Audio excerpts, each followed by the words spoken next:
Welcome to Banned Books Conversations, where radical readers discuss prohibited prose. I'm your host, Tonya Todd, and we're here to talk about banned books, literary works that have been removed from a library shelf or school curriculum. Over the course of Banned Books Week, the series will cover 7 different books, the reasons they were banned, and the value in reading them. Today's book is Beyond Magenta, Transgender and Nonbinary Teens Speak Out by Susan Kuklin. I should warn you, there may be spoilers ahead, but before we get to that, let's meet today's radical readers.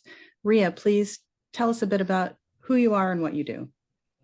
Hello, thank you for having me once again on Banned Book, Tonya.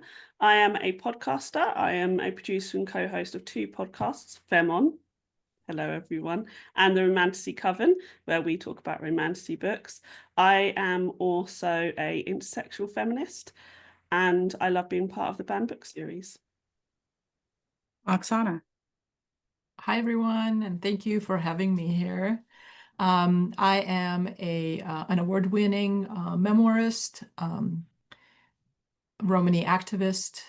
I also teach about Romani cultural history and the liminal spaces within the community that most people are not really aware of. I'm a pretty much full-time book editor at this point as well. So that means I read a lot of books all at the same time. And Tony. Thank you very much for having me, Tonya. Great to be back on Banned Books. I am an avid reader. I am a published author as of the Comics Lit Volume 1 project that I was so honored to be a part of. And as of 2025, I am now an adjunct professor with Siena Heights University. Excellent. Well, welcome back, all of you. We have some different questions this year because we've had some changes in the world. In recent years, the United States has seen a sharp rise in book bans and challenges. So what do you think this rapid increase says about where we are headed as a society? We'll start with Oksana. It feels really unnerving to me to see this happening. And I think I mentioned this in the last Banned Books conversation we had. I grew up in the former Soviet Union. So if people don't think that you can be made to not have very many basic rights, like reading what you want, you are very much mistaken, because I lived in a culture like that and we escaped it. So, hopefully this is not where we're headed. It just feels really triggering to me and kind of unreal that this is happening in this particular country that I had this very different vision of when I came here at 15. So that's what my overall impression, I guess, of what's going on. It feels very, very personal and almost like a history repeating itself. How about you, Tony? From my perspective, firstly, I love what Oksana said about history repeating itself, right? It harkens back to a time, in my opinion, where tribalism was the kind of zeitgeist, where people really were focused on closing ranks against the things that were unfamiliar, pushing back on the things in culture that they didn't know, didn't understand. Whereas, throughout my life, born in the 80s, growing up in the 90s, year over year, it seemed like a broadening of culture, a broadening of acceptance of different groups, different peoples, different races, different religions. It seems like we are taking a reverse course, both politically, culturally, and we're starting to separate into our tribes and pivoting against each other. And Ria, same question, but I also want to know how the trend is seeping into UK attitudes and practices. Yeah, I think, both Oksana and Tony have summed it up so perfectly, really. It feels like we're moving backwards. It's scary. Like, I genuinely find it frightening. And I will say that to people and they'll say, you're being really over the top. But, for me, this is always the start of making people others, othering people, of limiting knowledge, which I think is really scary, and of trying to make people conform. And I think, and conform to what is an extremist ideal, really, if we're talking about like very right-wing political ideals, it's extremist. And I find that very frightening. And I think it's always the start of something bigger that's going to have a huge cultural impact. And I definitely think we are now seeing that in the UK. I certainly don't think it's as extreme in the US. It's not. This isn't like my area of expertise, but I do see in sort of my day-to-day life pushback around things. So at a school that I used to be a part of, affiliated with, people were asking about donating books, like how do we donate books to the library? And a couple of parents said, well, who gets to decide what's an appropriate book? What if I don't want that in the library? And I'm talking about books for a primary school. You know, nobody's going to be donating 50 Shades of Grey.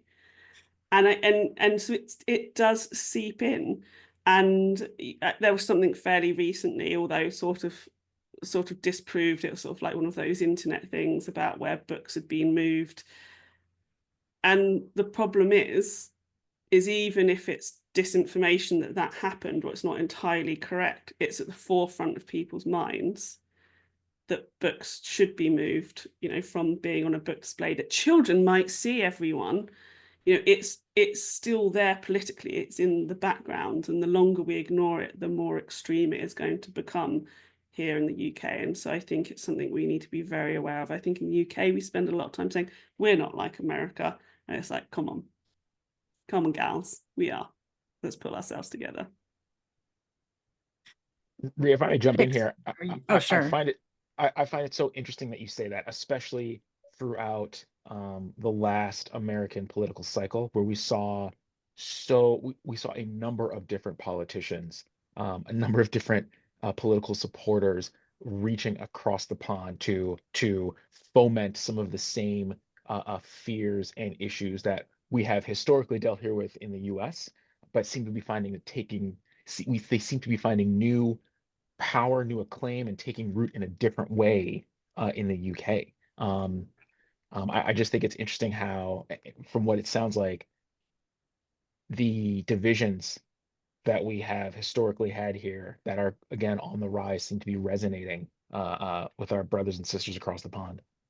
Yeah, absolutely. And on both sides of the political debate, what I will say is what concerns me more is I think that people who are to the right, who are politically on the right, feel more empowered to say things or take action around things. Whereas, you know, previously, I think, let's be honest, we've always had racists and homophobes and misogynists and stuff like that. That's nothing new, because, you know, the world. But people feel a lot more empowered to share those political beliefs or put into place things like book bannings or complain about them, or to be able to say, actually, I want every single book that comes into a school to be reviewed by a parent group, and then we get to decide. And I definitely think we are hugely influenced by what's going on politically in the US. And I think your right-wing politicians are very clever in the way that they are. I hate to say it, everyone, but in the way they are influencing somewhere like the UK and politicians in the UK and the rhetoric in the UK. I think you're absolutely right. And for the record, I don't claim them. They ain't mine. I'm just going to say it. So opponents of book bans argue that they are disproportionately targeting marginalized voices, including books about race, gender identity, and sexuality. Why do you think these themes are often the focus? And we'll start with Tony this time. You know, very similar to what Ria and I were just talking about. You know, I think this harkens back to kind of a previous time that, again, we're seeing a resurgence of, at least from a US perspective, from my perspective, it's kind of following that rise in white nationalism, a resurgence of historical racist patterns, right? Historical patterns of exclusion. Like Ria mentioned previously, identifying the other makes it easy to, again, kind of form around those tribes, see who you're not. And from a US perspective, that's, in my understanding of history, that is always, it's always been easy to form that around race and racism, and even within different racial groups, colorism, right? um, um, Black Americans who are dark or light skin tones, Black Americans versus Black peoples in the diaspora outside of America, white Americans and individuals versus individuals of all other races, including white Americans who are mixed race, white Americans who may have mixed ancestry who are passing, right? It's those themes that continue to come back up, and from what I continue to see, it's repeating itself in that we are targeting those groups because they're easy to find, they're easy to see, and we have a playbook already built in on how to do it. Ria. Yeah, I don't want to say loved because of what we're talking about, but what you said there about the playbook is, it's easy, right? We've done it before. I mean, Oksana, you'll definitely be able to speak to this with your amazing academic knowledge and everything. They know how to do it. We know how to do this. And so it's easier to do. It's easy to do it. It's also really easy to tap into that nostalgia, right? To say, well, things were better before, weren't they? And and what they do is they package it up as in like everything was better. It was before the financial crash, or in the UK, we love talking about how we all pulled up our socks during World War II and afterwards, right? And he says, wasn't it much better back then? I mean, no, it wasn't. It really wasn't. But you can look at that with rose-tinted glasses, right? And you also can use those techniques that as generations are going on to do the exact same thing. Oksana, I think you both, Oksana and Tony, you're talking about history repeating, and so it's almost easy. And I always find it so interesting when we're talking about what books are getting banned, who the authors are, what the content is, because I cannot figure out. I mean, I know the answer, and I know you're all going to tell me, and I know all the listeners will be screaming at me. I cannot figure out what's so frightening about these topics, about these authors. And I try to do that thing where I try to be like, I'm going to put myself in your headspace, and I just cannot do it. And I know all the reasons why, but I just find it so... It's always the easiest answer, isn't it? It's always, well, let's ban books, let's ban this topic, let's not talk about this topic, because then I don't have to face it, I don't have to talk about it, I don't have to do any critical thinking. And so people of a different race, people with of different sexualities, easy targets. And that's why it's so much easier to ban something or cancel somebody who is quote unquote different than it is me, generic white woman. Like it'd be impossible if I wrote a book. No, I would write a book that would definitely get banned. That's not true. I really started going off on a tangent then. My book would totally get banned. Yeah, especially with your tagline. Yeah. Which you are welcome to say here if you like. Smash the patriarchy. Yeah. Yeah. Down with men and the patriarchy. No, not down with men, down with the patriarchy. I know, but it's fun to say that and get people riled up. I can get on board with that. Oksana, anything to add to that? Yeah, I made some notes because that's what I do when I listen to people talk. I feel like, Occam's razor, the simplest answer is the most obvious, applies here. We have to remember who governs our countries, and it's not democratic states, it's the corporations and the wealthy elite.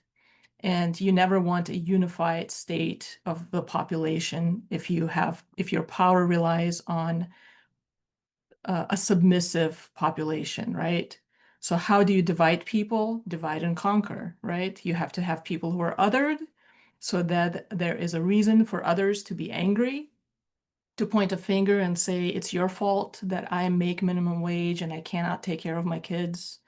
If you were not around, I would be able to do it.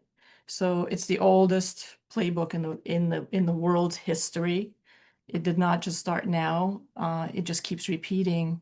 And unfortunately, we have populations who are unaware of this history and are they're very malleable on all sides. Like, yeah, it doesn't matter what your belief systems are. We are all susceptible to that influence. So when I hear, when I hear any kind of like extremist talks, regardless of who the people are, to me, that's always dangerous, because whether we like it or not, our world is ruled by people in power who have money. And, they're puppet masters if we let them be that. And the process of banning, and again, like as Tony mentioned, Ria and Tony, both of you mentioned these tribalist notions, othering. It's all meant for us to find somebody to be angry with. So when I watch the rhetoric on one side that I don't agree with, and I get really riled up by what they're saying, right? Because of course, I want things to be fair in the world, and it feels to me like what they're saying is not fair. I have to remember that we are all being controlled by a bigger entity. So then the question is, really, maybe this is an idealist point of view, but I feel like we need to band together, even if we don't agree on some of the basic things, even if we don't necessarily like where the other person's coming from or who they are. I feel like we're all capable of bridging those gaps and still getting along, even if we have major differences. It's just about treating people kindly. It feels like it shouldn't be difficult, like we want others to be kind to ourselves, to us. So why is it so difficult to extend that same notion to other people? But I feel like, yeah, it's just we're under the influence all the time. So Ria, what's at stake for readers who are denied access to banned books? I just think it's everything. I think it's finding out about other people. It's compassion. It's finding out about yourself, being seen, about being understood. And there's those big themes, but I also think there's the smaller themes of just not having access to stories. Stories are so important, and they tell so many different things that banning a whole story because you disagree with one thing in it means that's just gone.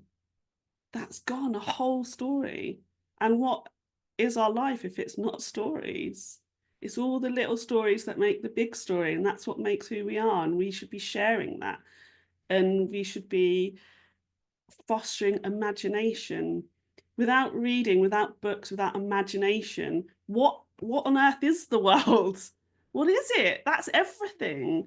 That's how we can navigate. That's how we can walk down the street and see a bird singing and then think about how that bird might be flying off to its nest, or how it might be migrating for the summer. All of that is a story, and all of that is imagination, and books make that happen.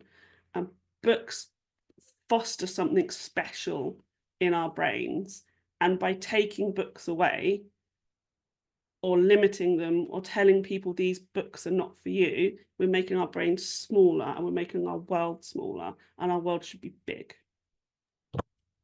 Oksana. What's at stake? I feel like an answer could be written into a whole bunch of books. It's really frightening, the fact that people think that, well, it's just fiction and it's just books, like it's not that big of a deal. storytelling is world building. It literally, storytelling has created the world that we live in. Everything started as a story. Little funny thing that I like to mention when we talk about this particular topic is that when the Imperial Russia was overthrown and the Soviets just started gaining power, right? One of the first things they did is create a new education department. And that department rewrote all of the fairy tales.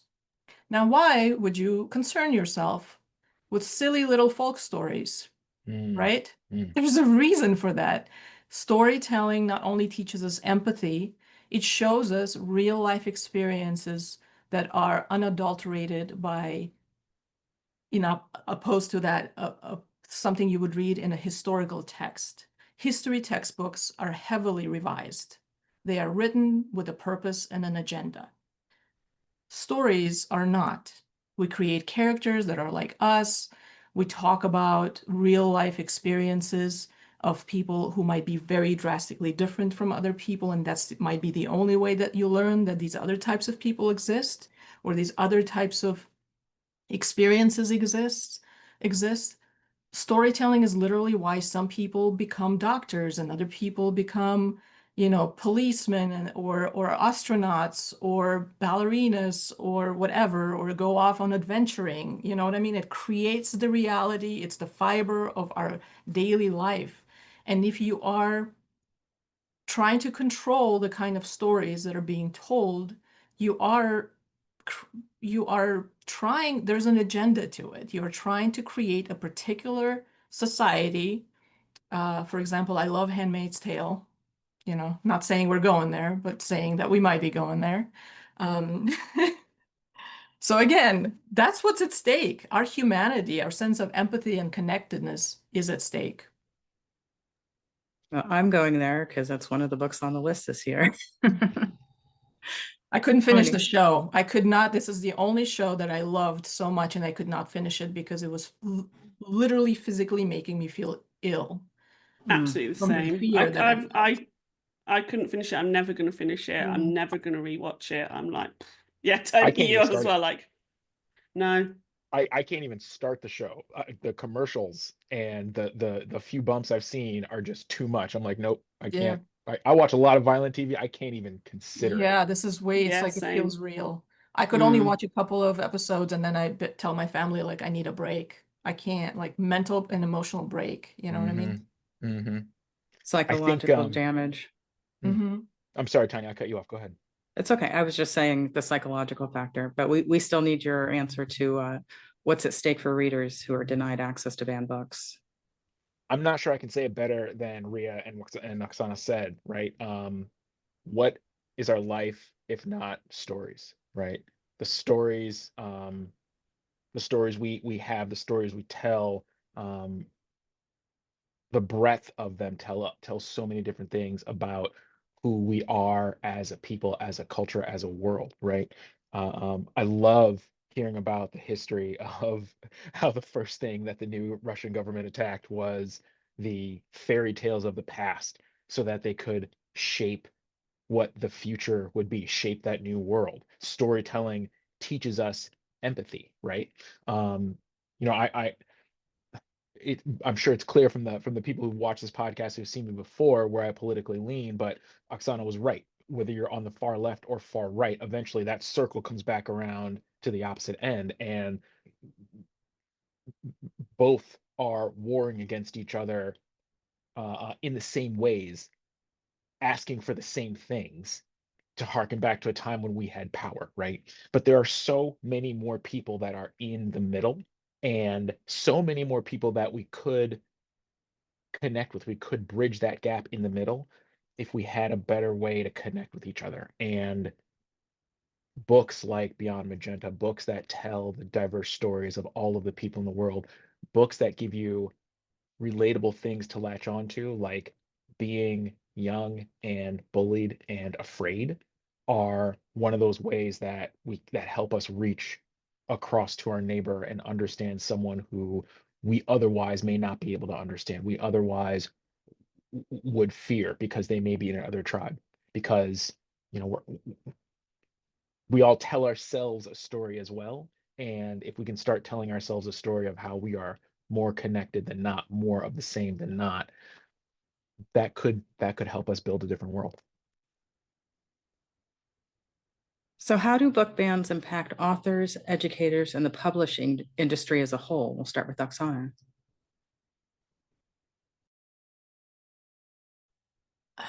Well, I mean, I don't directly, I guess, I can't speak for everyone.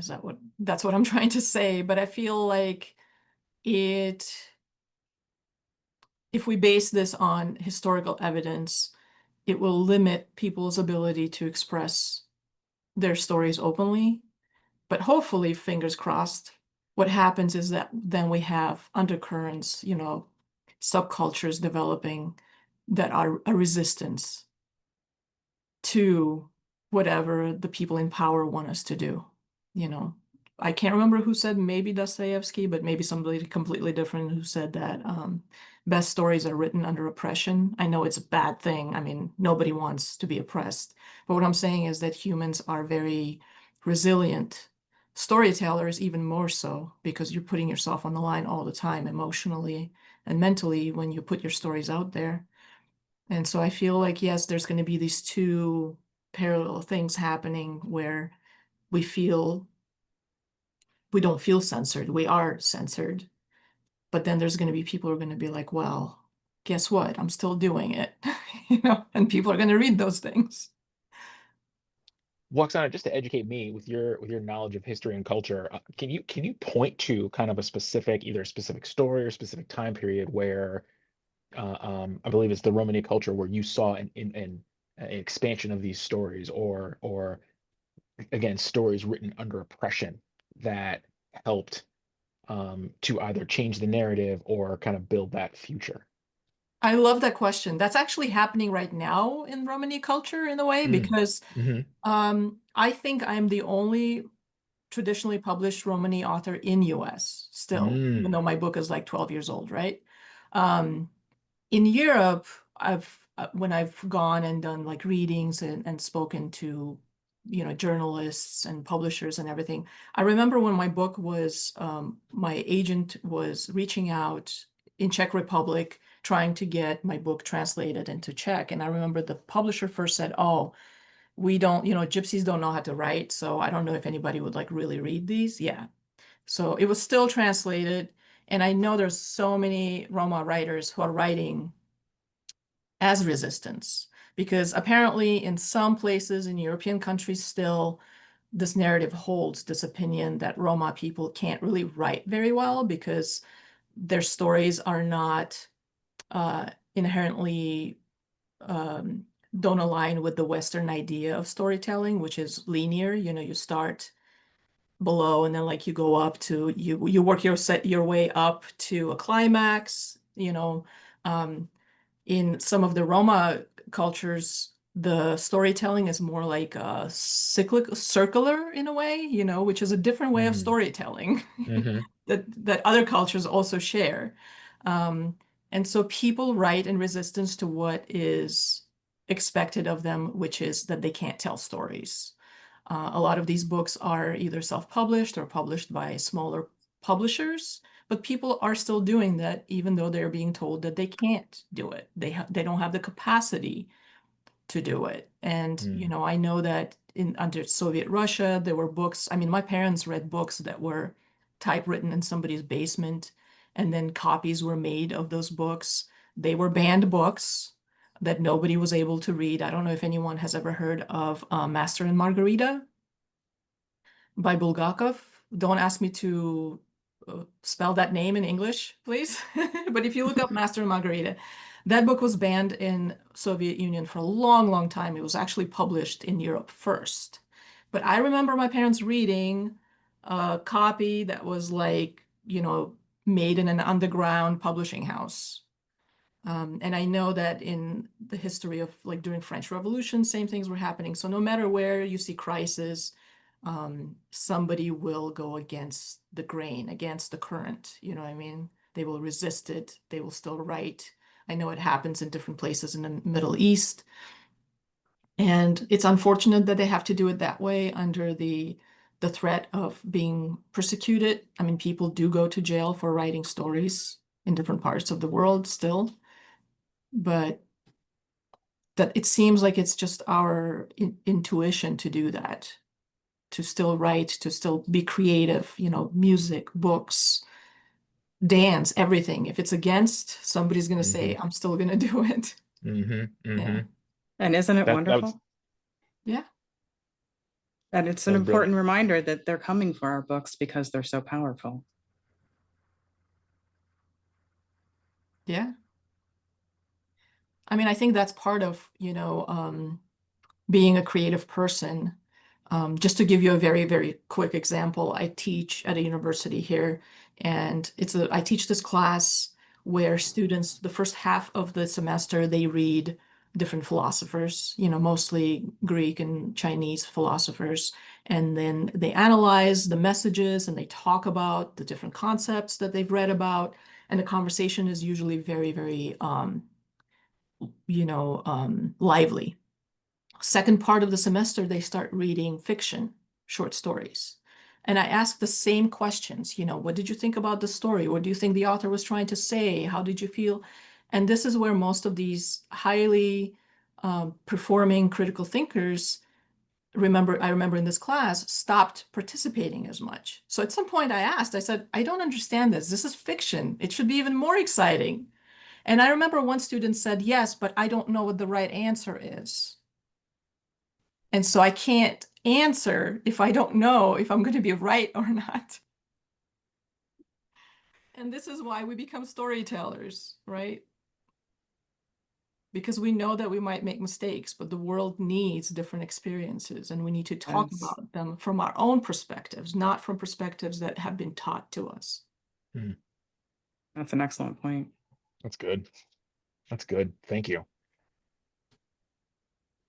I'm lost Tony, now I feel because like I'm you just were going to going to be say thinking something. about. I'm just going to be thinking about that now. But I'm so interested in this idea of reading a book and not knowing the answer, because I've never read a book and thought I don't know the answer, or I've read a book and maybe the themes don't always resonate with me, or I'll read it and I don't realize the themes, and then I'll read it like years later and the themes jump out at me. That the thought of reading something and my initial thoughts being, what am I supposed to think about this? And I'm so interested in how you get there, how you get to thinking. Is it because you're in an education setting, so you want to say something that feels contributes to the conversation, but surely everything contributes to the conversation? This is where I'm at now. I can't answer any more questions because I'm just thinking about this. You've broken me, Oksana. It's so interesting that you say that piece of not knowing the answer. I absolutely agree. I think some of that is rooted in the educational system and the ideas. I can't think of who it was, but the best way someone ever described it to me is that there's too much emphasis put on accuracy and not enough credence given to the power of good estimation, right? You learn math to get to the right answer, but it's so powerful if you can just get to the right range. And when I finally figured that out, my whole thoughts around math flipped. I've never thought I was good at math until I realized I don't have to be accurate. I just got to be close enough to make a good decision, right? But real on the other side of what you said, not reading a book and not knowing what the answer is, that being foreign to you, that's a little bit of how I felt when I read this book, right? And this may come up in another question later, but not being as close to the trans community, this book opened my eyes a little bit to a number of different perspectives, right? I had some idea of what to expect walking into it, but the way it was written, the way it was structured, how raw and real the interviews seemed to be, as I finished the book, I didn't really know what to think or what to feel. There were times where I had different feelings about privilege and identity and fear and fear, both from being afraid myself as well as being afraid for someone else. And even as I think about it now, I'm like, I'm not sure what the right answer is. I'm not sure how to talk about everything in this. I got like 6 pages of notes here, but I'm still looking at That's them. really cool. Yeah. I'm Wow. still reading through them, and I'm I like, man, I get every that time you though, talk, I don't know. Yeah. because there's bits in the book where the interviewees are talking about how, God, I'm trying to think of the right words. I'm going to look at my notes. How they're really, there's some bits where they really adhere to gendered stereotypes, and I'm someone who doesn't believe in gendered stereotypes, but of course I'm not trans. So it made me think: are gendered stereotypes important to trans people, or some trans people? Every trans person is different, and it really made me think about: I'm actually, to support this trans person, having to go against some of my own beliefs, and that's quite challenging. And so reading this book, I didn't necessarily have the answers, and I certainly, I am very pro-trans. I believe trans women are women. I believe trans men are men. I think non-binary people are non-binary. Like, I don't have time for any of this prejudice shit. And so it was really interesting, and I listened to it on audiobook as well. I don't know if that had a different impact on just having to sit there and go, I don't believe that to want to wear dresses, you have to be female.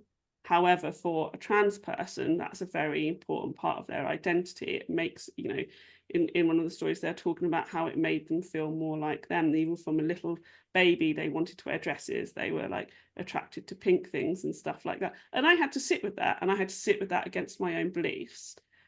And so, I really like that you've brought that up in this end of the conversation, and around how we don't necessarily have to have the answers, but we do need to sit and listen to these stories and think about these stories, and think about these people's lived and very real experiences, even if they don't necessarily align with how we think. I mean, absolutely. I don't think that fiction or creative writing, which, also encompasses creative nonfiction, is about answers. It's about learning human experiences. And I think this is where people don't change their mindset when they go from like reading something that has answers that you need to learn something like a skill or a topic, versus reading about a human experience.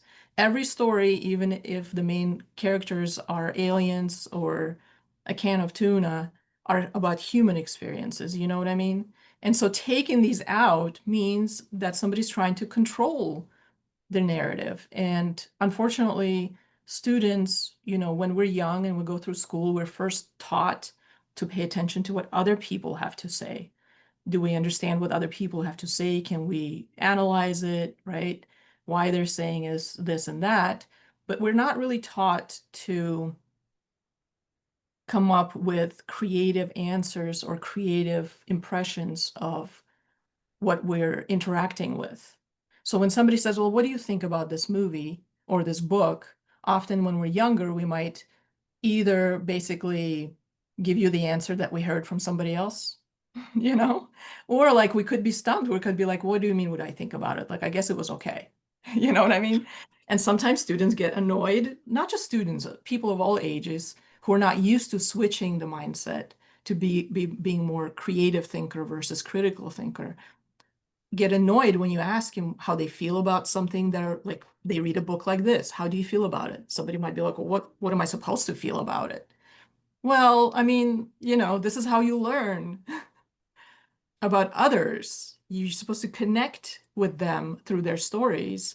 One of the assignments that I give in my Roma cultural history class, because there's so much stigma around Roma culture and stereotypical perceptions of it, is to take either a book or a piece of art by a Roma creator, and then see if you can create. You don't need to interpret what they're doing. You should be able to create something of your own that is in conversation with what they're saying, so that you can humanize an experience that so many people have said is not human. And unfortunately, that's what happens with when it comes to trans community now, is that the image of who these people are is so distorted that there are other people who would perceive them as non-human. And we all have heard of World War II and how we got to that place. It was literally otherness. And then the next step was, these are not humans. I was told this to my face at a book reading, that Roma people are not human. And I know there are other groups of people and races where there are people to perceive them as non-human. So these books could be the only way that somebody will see someone as human. They learn it by reading it.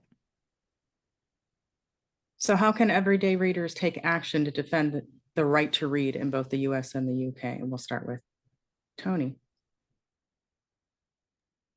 Yeah, I think a couple things. What I really like about the author Susan Kuklin Kuklin. is the very end of the book, where she identifies a few different organizations that she was able to find in her work to both help her seek out individuals in the trans community to interview, as well as kind of facilitate the conversations, have her own kind of learning and education as well. I think the one that she mentioned that I was just starting to research, the Callan Lord community, the Callan Lord Community Health Center, and their specialty program, Health Outreach to Teens, HOTT. It's things like that, finding those organizations, one, that are doing the work of connecting with and supporting marginalized peoples from marginalized communities. Those, I think, are, if you will, individuals who are on the front line of trying to make sure that these voices are heard, right? In more generally, it's supporting your local library, supporting your local bookstore, supporting your local public institutions like NPR, like your local public radio stations like in Arizona PBS, as well as the NPR organization in Arizona, whose name I cannot specifically think of right now. Huge institutions, culturally strong, will not be as impacted by the significant cuts to public radio as a much smaller public radio station in rural Kentucky, in rural Virginia, in rural Texas, right? They're going to disappear off the map, and those stories are not going to be told, let alone bringing the basic information that a rural community needs from like a public radio. It's those places to support. And then lastly, when these book bans happen all across the map, the results are all across the map as well. I think it was in Florida, even after the library, the library community, not library community, the organization within the library, even after they voted to keep the book on the shelves, the school superintendent pulled the book himself for fear of violating the Florida law. Whereas I want to say it was I can't remember the name of the specific school, but I think it was in Jackson, not Mississippi, I think it was in Virginia actually, where the school organization voted to keep that book, as well as 15 other books that a large group of parents came down and protested against. They voted to keep them in there, keep them in the library for their high school and middle school students. It's supporting organizations like that that actually have a program, a process, and a order to address complaints on both sides of the aisle, and then make an informed recommendation as to what happens. Those organizations, those processes need our support as well, regardless of where we fall in the spectrum, regardless of whether or not our ideas are supported or ruled against. Because without at least some form of order, it falls to whoever's got the most power, political power, economic power, or whoever can just rally more people to their support through whatever means. Oksana. I absolutely agree. I think all of these organizations need our support now more than ever. But I also feel like we need to do some guerrilla reading at this point. You know what I mean? Just like in these other places, okay, the book is banned. you can still get it. So far, we still have ways of getting this literature. You know, if you have young kids, make sure that they have a variety of reading material. You know, it's often starts with, for kids, it starts with family. Usually, you know, they learn the basic way of going about living in the society. From their first experiences are their parents, grandparents, and extended families and friends. So we can do this on ground level as well, right? If there's somebody out there who says, well, I don't even know how to support these organizations or what that means. Encourage storytelling, encourage reading, and that means reading of all kinds across, you know, might be even across, like reading things that you might not necessarily love yourself. So I guess it's about us being critical thinkers, but also being as objective about it as possible at this point. And just not letting that slip away from us, that right slip away from us, you know? I love that idea of guerrilla reading, like just taking a bunch of copies of these books and just dropping them in bookstores, or just putting them in Oh that my high gosh, they school have those bookstore, little right? libraries over here, you Yeah. know, where I live. Yeah, Like, same. Yeah. just put Just them don't in put them all there, you know in. what I mean? Like Yeah, or somebody just will pay, a teenager could come by and be like, oh my gosh, what is that? You know what I mean? You could help one person, that's enough. I love Yeah, that. that's I love that wonderful. idea. Yeah. Guerrilla reading, I like that. Ria. If there's anything I've learned from you and your guest Tonya on active activism, is that the smallest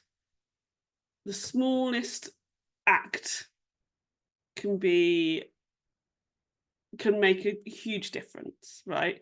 I can't think of the words, all the words have gone. And I think just reading and sharing literature in whatever form, whether it's books, audiobooks, e-readers, on the internet, on a Substack, can be radical. And I think we must all continue to do this. We cannot be stopped from doing this. You can't stop us. We are going to read the books. We are going to share the books. We are going to talk about them. You cannot stop us. So you just need to carry on. You need to carry on doing it. You know, both Tony and Oksana said lovely things about supporting communities. Do that, support communities. When you go to the library, request books that they don't have, that may be from marginalised authors or about marginalised communities.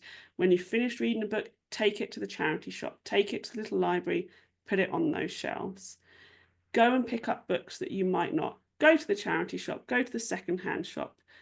Get those books that you might not read them. If you don't like it, if it doesn't resonate with you, it doesn't matter. Go give it back. Go give it out. Put it out there in the world. Support indie publishers, indie authors, support self-published authors. Just because it's not by one of the big names, it doesn't mean it's not got anything to say. Just because they've pushed it out via a place we shall not name, it doesn't mean that it's not without merit. Just keep reading. That's radical, and that's what's going to keep us going. And that's what's going to keep hope going. And listen to people. Listen to people's stories. Be open, be present, don't stop. Well, now let's get to today's banned book. Published in 2014, Beyond Magenta is a book of nonfiction. Author and photographer Susan Kuklin met and interviewed 6 transgender or neutral gender young adults describing their sense of identity before, during, and after transitioning. Portraits, family photographs, and candid images grace the pages, augmenting the emotional and physical journey each youth has taken.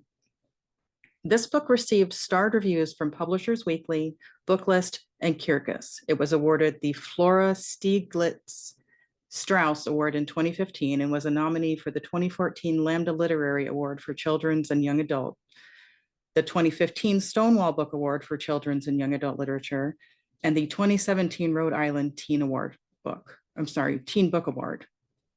Beyond Magenta was named one of the best nonfiction books of 2014 by Advocate, Booklist, the Bulletin of the Center for Children's Books, Kirkus Reviews, Redberry Books, and Shelf Awareness. It was also named the Cooperative Children's Book Center's Choice for Understanding Oneself and Others. Yet despite its reception, the book was on the top 10 most challenged book list for 2015 because of its inclusion of offensive language, homosexuality, and sex education. And in 2019, Beyond Magenta became the second most banned book because of its LGBTQ plus IA content, its effect on any young people who would read it, and concerns that it was sexually explicit and biased. As of 2022, 11 US school districts have banned the book. Tony, before reading the book, what about this book appealed to you? So for me, it was, again, trying to expand my knowledge, expand my understanding, and better learn about a community that I am not as close to, not as connected with, the trans community. And I should say not as close to, not as connected with outside of pop culture, right? And that even the most empathetic media that breaks its way through pop culture, even that is just a narrow slice of the reality, right? Even understanding that, I just felt like I had an opportunity here to better understand a perspective that I don't. And that, again, I think that's an important part of why we read. We read to learn more. We read to expand our minds. We read to learn and grow in ways that we didn't know or understand. We read to find connection to the peoples that we don't know, aren't connected to, and we read to find ways to empathize with others. And yeah, that's just kind of the biggest thing I take away. I continue to take away from all of these books that I read, especially when I'm stepping outside of myself, stepping outside of my culture, that we're more the same than we are different. And the more I hear those stories, the more I find myself where I can in those stories, the more empathy I have for people that are not like me. Ria. I wish I had such a nice answer. My answer is I'm stubborn, and I am a supporter of the trans community and a trans ally. And anytime there's anything that's supportive, or you get to learn more about, or you get to throw it in the face of the haters around the trans community, I will be like, I'm in 100%. And that was purely my reason. I've known of Beyond Magenta. I've never read it. I'm so glad I did. I'm so glad that I just was like, well, one, I'm glad, Tonya, because I said you could put me on anything, but I think you know me well enough that I wanted to read this. So I'm glad I finally had the excuse when I find reading quite difficult in terms of how much time I have. And I really enjoyed carving out the time to listen to these stories. Even as we discussed, there were some where I had to actually just sit back and not have an opinion, and I have an opinion on about absolutely everything in the whole world. So yeah, stubbornness. There you go. That's why. But you did request this book. You said, I would really like to read Yeah. this one, but you can put me wherever you need me, which I appreciate, but I'm glad to give you your first choice. Thank you. How about you, Oksana? My answer is the same as both Ria's and Tony's. I also I come across students from trans community, so understanding where people are coming from outside of my own experience is important to me. And I don't, because, so I'm a memoir writer, right? So writing life stories, and I edit a lot of memoirs from people from all over the world with vastly different experiences. So I felt like this could help me understand stories by trans people as well when they come across, because that's all I want. I just want to read it, listen to it, and understand it. It doesn't matter. I mean, I am an ally, but it doesn't really matter. That's neither here nor there. I just want to hear what it feels like to go through an experience that I'm not familiar with at all. So did any parts of this book offend you or make you uncomfortable? And if so, how did you react to those feelings? Ria? Yeah, you know, what I've said before, I think was the most interesting thing I took away from the book, that I had to put aside my own thoughts on things to listen to these people and listen to their stories. And that was a hugely educational experience for me. And I'm glad I did it. And I'm glad I got to feel a bit uncomfortable with my own thoughts and opinions around gender. And I think there's, and we don't have time to go into all the particular stories, but you know, the stories about how some of the interviewees have reacted with violence around the way people react to them. And I'm not the sort of person that reacts in the way, maybe sometimes I get a little bit too big for my boots.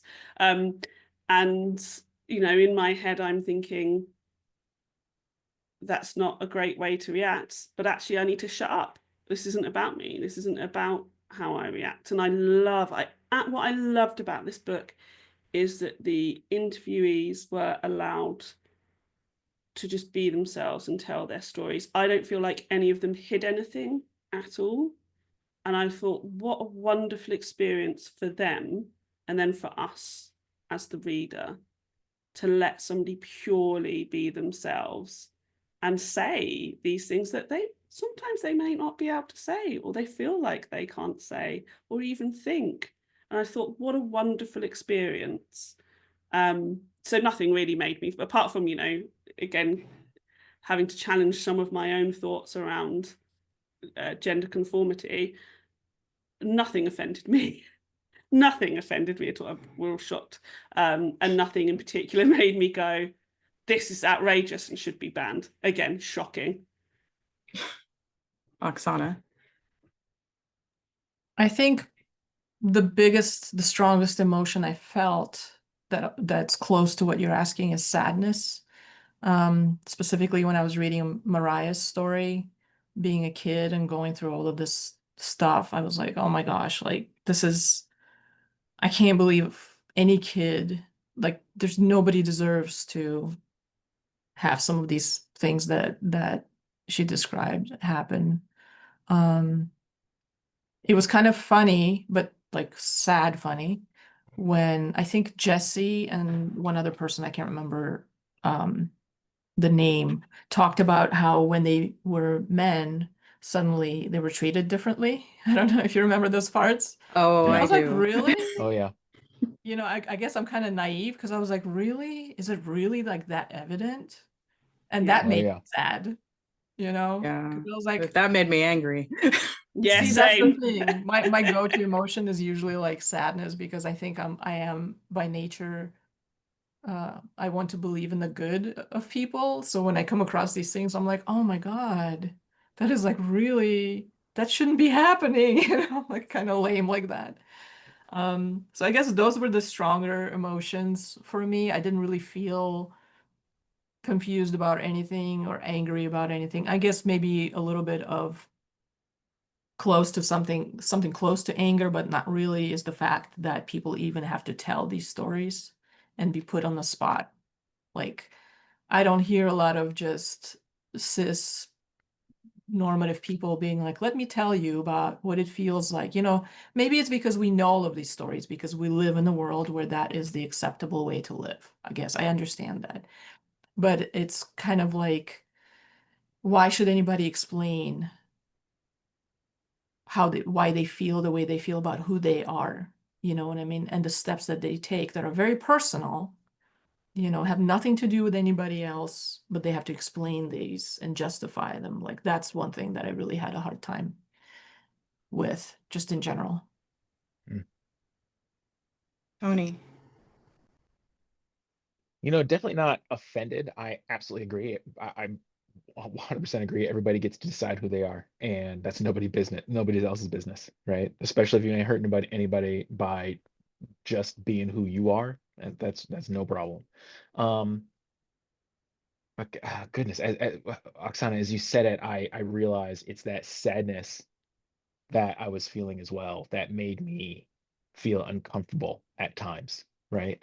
And it was a sadness kind of in both fronts, right? Like the trauma and the pain that Mariah experienced, right? I think it was Nat who was the other one who just the total alienation from her family or from their family at such an early age. And the fact that it continued to this day, it's like that is so I can't imagine it. That's so hard. I don't have any brothers sisters. And it's unfortunate, but the further I move away from mom and dad, like the further, like when I am not in the state, we are closer together. But I can't imagine what it's like to literally not be able to go home. That sadness is such a discomfort. But on the other side of that, at times I caught myself feeling incredulous of stories like Jesse's, like Cameron's, where they had relatively supportive families, pretty strong friend groups. It's almost like they lived this charmed life, especially Cameron's story. It's like, what, like, how did you end up in this book? You lived a charmed life in Westchester, New York, growing up in an upper middle class family that's not that wealthy. I gotta tell you, when you say that, that's a red flag. Clearly, you were rich, right? Come on. I've known plenty of rich people like, oh, we're not that wealthy. It's like, yeah, I get it. But then I had to take a step back and realize that no matter what I thought, no matter what I saw, I have no idea what that internal struggle was like, right? No matter how much support that individual may have had, you can't tell anybody else what their story is, and you certainly can't judge anybody else's story from your own lens. And hard is hard no matter what perspective you have, and it's always going to be hard. To judge someone else's hard does them a disservice, and that coming back to that helped me deal with that discomfort, helped me look at my own prejudice, and realize that no matter how easy it may look on the page, that's not how life is. And there are many, many, many dark days that they went through that they did or did not describe in this book. But it's that sadness that you hit on. It's that sadness that I couldn't place on both ends that gave me the discomfort. And I was grateful for a variety of experiences because that did stand out to me. And that's part of my own prejudice in assuming that, oh, I thought it was very challenging for pretty much everyone in this situation. But isn't it wonderful that there are different perspectives and that, there's that whole danger of the single story. That's why we needed to have so many different people's points of view in this.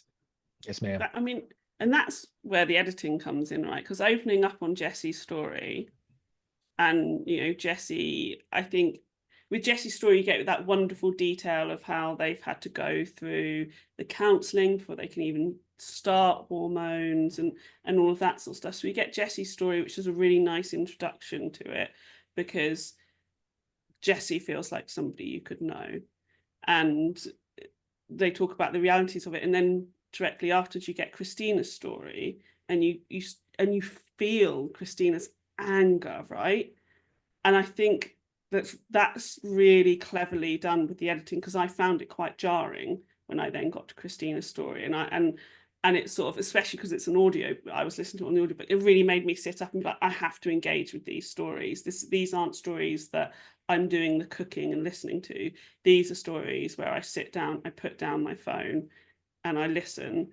And so I thought the editing and the way they shared them, the 6 different stories, was really smart. And as a I don't know, as a reader, if you felt that same sort of, by the second story, I'm in for it. I'm in for the whole book now. I felt the same way. I read a couple of reviews of the book online, and there was one reviewer who said, like, well, I expected more, I didn't really like it because I didn't understand who the audience was.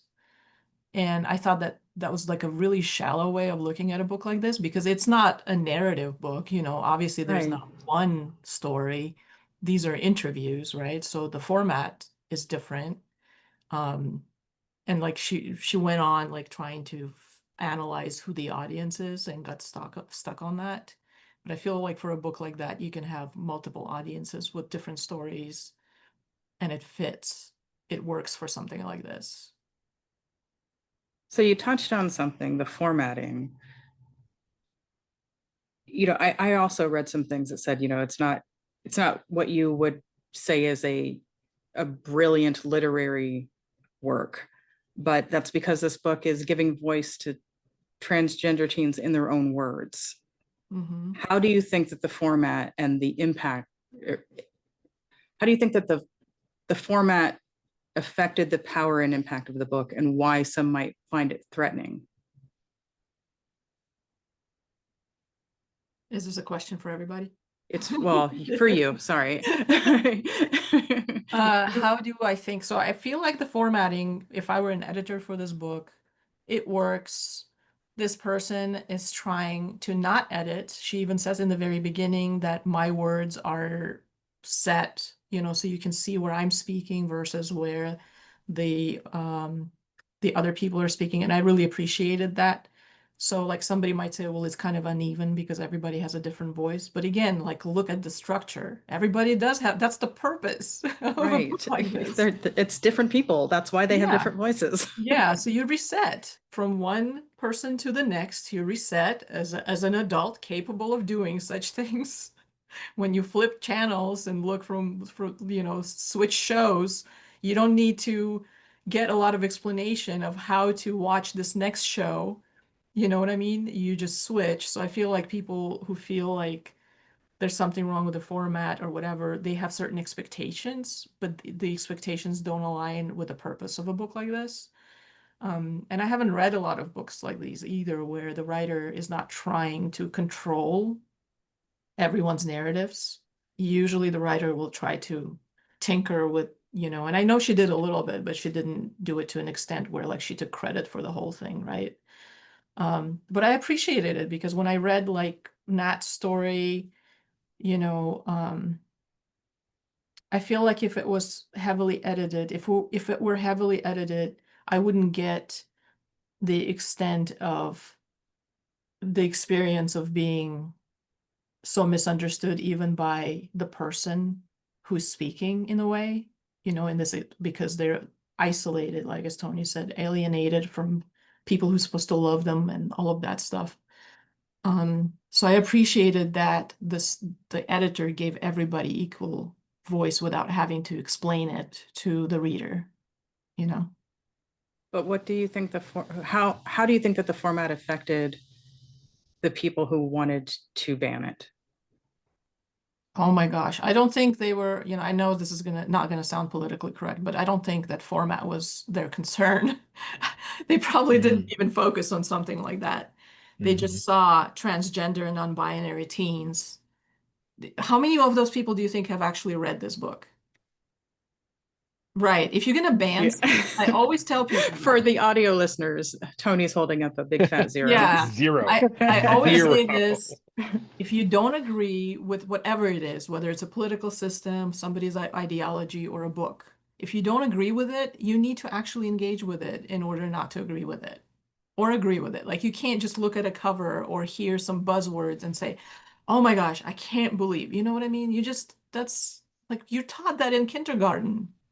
That is such an excellent point. Oksana, I used to have an English prof who would routinely stop us in class in high school and be like, did you actually read? You didn't read, you didn't read it, you don't get to speak. You're done. Next topic.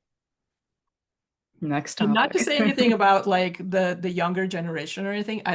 Because I really don't like when people do that because every older generation talks down to the younger generations.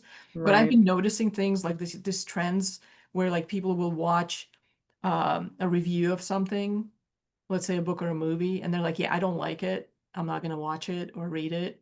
And when I'm like, well, why don't you like it? They say, well, I read this review of it or watched this audio essay on it. And I'm like, that's not the same. You have to.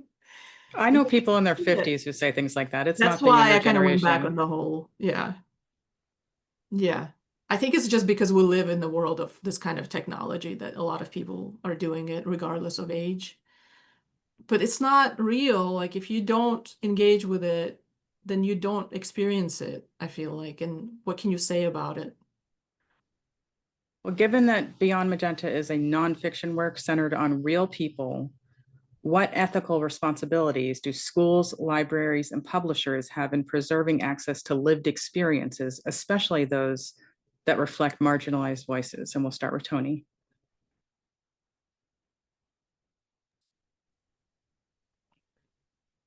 I think my answer is might be a little simple, maybe a little too simple actually. But I think institutions are charged with providing broad access to high quality materials of diverse perspectives, as well as maintaining durable, equitable processes to challenge on both sides, right? It's kind of what I alluded to earlier. We need public libraries, public institutions. We need public organizations, public and private organizations in partnership that research, write, produce, publish, disseminate all types of information, high quality information, verifiable information, broad spectrums of fiction and literature across the public, as well as have durable processes, durable, logical processes that are staffed with well organized experts to hear challenges to the information that's put out and make decisions that people can stand behind and back up to determine when information needs to be re-examined, reassessed, replaced, or pulled back for whatever reason there is. Ria.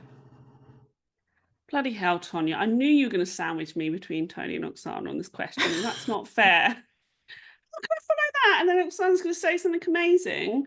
I mean, there's something interesting. There's a thread there, which I haven't been able to pull enough because I was busy listening to Tony with what Oksana said around history and the rewriting of history, isn't there? And voices should be preserved so that future generations can hear them, can listen to them, can learn. So much of our history is written by men. Back on everyone. And therefore we know we're missing huge chunks of story. We're missing so many chunks of actual history and of what happened and of different voices and diverse voices. But I think there's something there where a book like Beyond Magenta needs to be available. Who gets to say who it's available to who? We don't have time to go into that argument. We've talked on many different banned books episodes around sort of like rating systems, certifications and stuff like that. All I'll say is librarians, they're not people that just put books on shelves. They do like whole degrees. They're incredible. They understand all of this so much more than any rubbish I'm currently talking about. I think publishers have a responsibility to publish and share diverse voices and stories, and we should support publishers who do that. And Oksana, go and say something amazing. Save me, quick. Why are you putting me on a spot like that? What? I mean, to be fair, you were next anyway. I mean, I think this whole conversation is quite enriching, I mean, that's the point, right? But Yes, I think that nonfiction stories are a major part of how we keep world histories. When we think of history, we think of like textbook history written by historians, but we have to remember history is always written by people in power. Literally, sometimes people were not allowed to learn how to read and write, so they could not write their own histories. So there is a field of study called intellectual history that focuses on how ideas develop, evolve, and it has to do with like human thought, ideas, intellectual culture. And intellectual history generally concerns itself with memoirs, journals, diaries, histories written by people who live in a particular time period who are not historians. and don't have a political agenda in how they write about history. And non-fiction creative writing is part of intellectual history.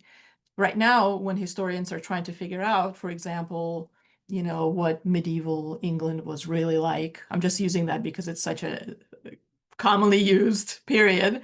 They're now looking at diaries. They're looking at artists who are writing in their workshops. They're looking at people who were living in small towns and maybe had written letters to the local judges. And they're piecing histories together that they're saying are a bit more accurate because they have to do with the lived experience. So I know that generally writing and creative writing is relegated to the realm of like entertainment, but that's a very dangerous way of thinking about creativity in general. It's not just entertainment. As I've said before, it creates our realities in a very literal sense. So you can read a history book that's written in kind of a dry, clinical, academic voice that gives you dates and gives you just generalities. And then you can read narratives from people who lived in that time period, maybe during that particular war, during that particular famine, or what have you, and you'll get the real picture of what's happening on the ground. So preservation of these stories is absolutely integral to our survival at this point. I love that intellectual history, right? Was it 2022, 2023 when a bunch of news reports came out that I not to pick on Florida, but Florida textbooks were changing how they were writing about the Civil War and Yep. Black history Yep. and the history of slavery in the country, and putting the spin on it to make it seem like, what's so bad? That's not just not accurate, right? Like you said, history is written by the winners. History is written by the patriarchy, by those who have an agenda. Yeah. So you know what? I remember that. And I remember looking it up because I was like, that's what I usually do, right? If I hear something, I think it was probably a reel on Instagram or something. I'm like, there's no way they're rewriting that. There's just no way. So I went into the document because they by law have to post them, right? All of the curriculum and stuff like that for every state. And I read it with my own eyes. And it said something like, yeah, we're going to be teaching Black history as it relates to slavery during this time in world history units so that we can teach white slavery side by side. And that's going to be our like African history, blah, blah. And I'm like, that doesn't make any sense. Yes, okay, you can teach white slavery. There is such a thing, happened all over the world. That's fine. But that's not part of Black history in America. Yes, man. Preach. Right? So I read it and I Preach. was like, oh my gosh, I cannot believe this is real. I was actually going to teach about it in class, but then I thought, I don't want to get fired. Like that's how, you're teaching now. So just be prepared. You have to now kind of make sure that you're picking your battles in a way, but that was uncanny, like when I saw it. And it's absolutely revisionist history in its worst way. And that's why you need people who are writing the real stories, even if they're indie publishing, however they're doing it. There's an entire association dedicated to oral historians. All they do is collect oral histories from all over the world and preserve them. We actually have here in Las Vegas at the university here, there's an entire department dedicated to oral history preservation of this area, right? So that's another way of collecting people's memories, and that's the real history. Well, as we wrap up, any final thoughts on Beyond Magenta? What are the reasons people should read it, the conversations that can start? Ria? Just go and read it. Just hear other people, just listen to other people. If you're listening to this, you're probably someone who's going to go and read it anyway, right? Let's all be honest. Go and read it. Buy a physical copy and then go and pop it in your little libraries. Go give it to secondhand shops. Pass it on. Let's start the little Beyond Magenta underground book business. Oksana? I agree. You know, if you want to learn, if you want the world to be more empathetic, then you have to take the step. You can't wait for other people to do it. That's not how it works. If we're all waiting for somebody else, then again, we're being controlled by a bigger entity, and we don't want that. So take the small step to read books like these in spite of what's out there. You know, and you could be the change. I know it sounds like a stereotypical way, right? But individuals do really create the big waves. Tony. That's good. In speaking to your audience, Tonya, that may need to sell this book, here's my sales pitch. It's an accessible, emotionally resonant starting point for those outside of the trans community that have raw, real-to-life interviews that present universal themes of being a confused kid, being a scared child, and not having and being alone in a world where all you really need is the empathy from someone else to help you find your place. And if that doesn't resonate with someone, they're never going to read the book. Well said. That was wonderful, everyone. Thank you for your amazing input. Thank you for taking the small steps to be here and making the choice to make ripples with me. Tony, where can people find you and support your work? Oh my goodness. My website is in production, especially now that I'm teaching. I'm looking forward to working with my new class and creating some new things. For now, I have my Linktree account, which I will make sure to send you. I believe it's Linktree. I believe it's at Tony Holt Jr. On Linktree, and that'll be the best place to find some of my creative work, as well as the podcasts I've been on, like this one. Excellent. Oksana? I'm online. I'm in Oksana Marafioti. If you just plug in that name, my website comes out. I'm on Instagram quite a bit. I post performance and art history, Romany performance and art history bits on my Instagram. Some people find that interesting. So if you're into performance arts, performance history, come find me there. And Ria? Come on. Hi, we're here. Come and listen to us. We're amazing. Please subscribe and review and all of that sort of stuff. You can also find me at Romantasy Coven, where, like I said previously, we are talking about romantasy books, and some of them cover many of the things that are in banned books. So come and listen to us there and have some fun. I'm usually a little bit tipsy on that podcast, so also enjoy that. Oh, now I'm definitely going to Nice. Absolutely. That's a I great will way warn to finish you. this. There is one episode where I'm very keen on how I kind of fancy a house. So there you go.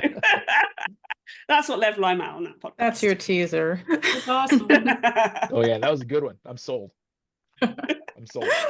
All right. Thank you, everyone. Thank you to our listeners. If you enjoyed what you heard, please like, share, comment, subscribe. Thank you for listening. And more importantly, thank you for reading.